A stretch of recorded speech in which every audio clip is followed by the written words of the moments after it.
सरदार वल्लभ भाई पटेल की 148वीं जयंती, 148 नंबर की जयंती है। तस्वीर में आप लोग देख सकते हैं, इनको लौह पुरुष कहा जाता है कि हमारे स्वतंत्र भारत के प्रथम गृह मंत्री भी थे, होम मिनिस्टर। जब हमारा देश आज़ाद हुआ 15 अगस्त सन 1947 को, उसके बाद देश के सामने कई समस्याएं थीं। गरीबी, भूखमरी, बेरोजगारी, अशिक्षा, असमानता, ऊंच नीच का भेदभाव, ये सब। देश हमारा एकदम से बहुत ही दयनीय स्थिति में था।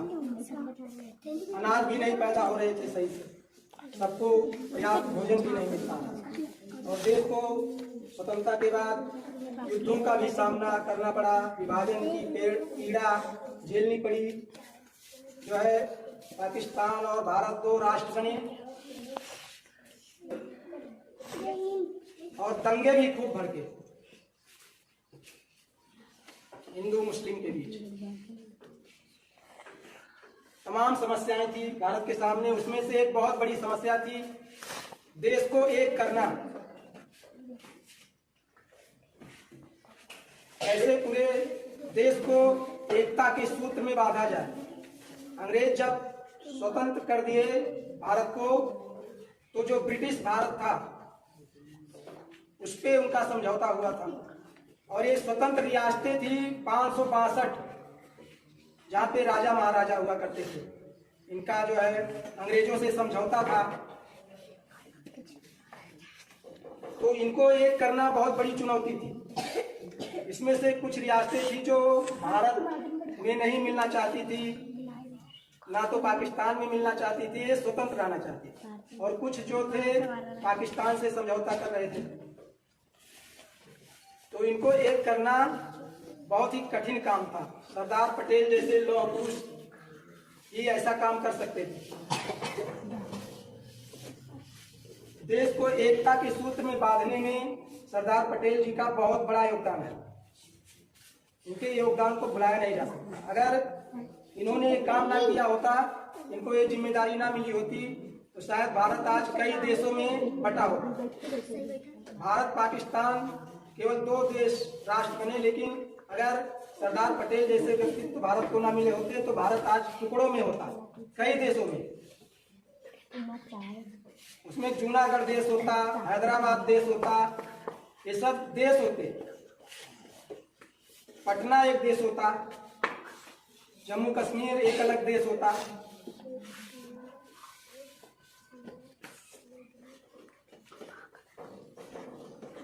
इसलिए इनकी जयंती को राष्ट्रीय एकता दिवस के रूप में मनाया जाता है, क्योंकि इन्होंने देश को एक करने का काम किया।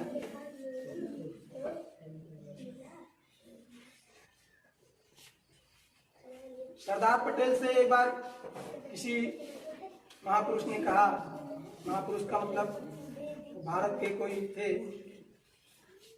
व्यक्ति, कि भारत को एक हिंदू राष्ट्र होना चाहिए।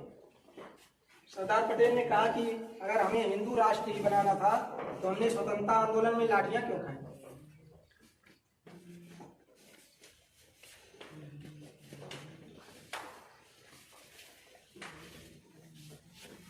सरदार पटेल सबको एक साथ लेके चलना चाहते थे। यथार्थवादी नेता थे, जो कहते थे करते थे, केवल विचारधारा नहीं, इनकी कोई एक विचारधारा नहीं स्पष्ट। ये सबको साथ लेके यथार्थवादी काम करने में विश्वास करते थे, केवल बात करने में नहीं। इसीलिए इनको लौह पुरुष कहा जाता है। जो भी ठान लेते थे उसे पूरा कर कर ही छोड़ते थे, पूरा करके। और ये बहुत बड़े वकील भी थे सरदार पटेल। संविधान निर्माण में भी इनका बहुत बड़ा योगदान रहा है। खासकर मूल अधिकार भाग 3 जो हमारे संविधान में है, उसमें सरदार पटेल का बहुत बड़ा योगदान रहा है। 1931 में जो कांग्रेस का अधिवेशन हुआ था, उसमें मूल अधिकारों के संबंध में काम हुआ था। तो इनकी 148वीं जयंती को हम लोग इनको नमन करते हैं और हम लोग अपने राष्ट्र को और मजबूत बनाने की दिशा में काम करेंगे अपने स्तर से। जो जिसका काम है सरदार पटेल की तरह ईमानदारी से केवल बात करने में नहीं, काम करने में विश्वास करिए, तभी हमारा देश जो है आगे बढ़ेगा, हमारा राष्ट्र। सरदार पटेल राष्ट्र के लिए कुछ भी कर सकते हैं।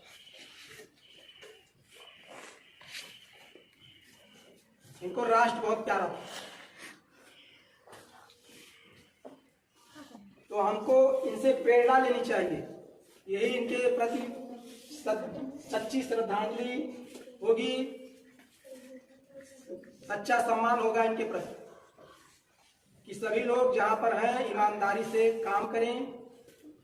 केवल बात करने में विश्वास नहीं, काम करने में विश्वास करिए। काम करने से ही सब कुछ होगा। सच्चा राष्ट्रभक्त वही है जो काम करने में विश्वास करता है, सबको साथ लेकर चलने में विश्वास करता है।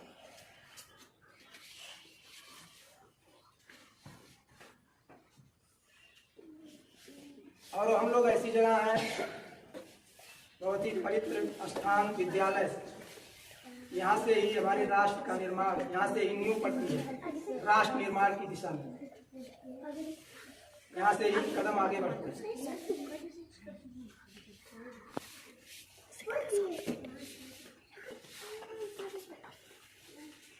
हम लोग सरदार पटेल की तस्वीर पर जो है पुष्प अर्पित करेंगे, इनको याद करेंगे और इनके बताए गए रास्तों पर चलने का प्रयास करेंगे। अपने काम को ईमानदारी से करने का प्रयास करेंगे। जय सरदार, जय संविधान। धन्यवाद बच्चों।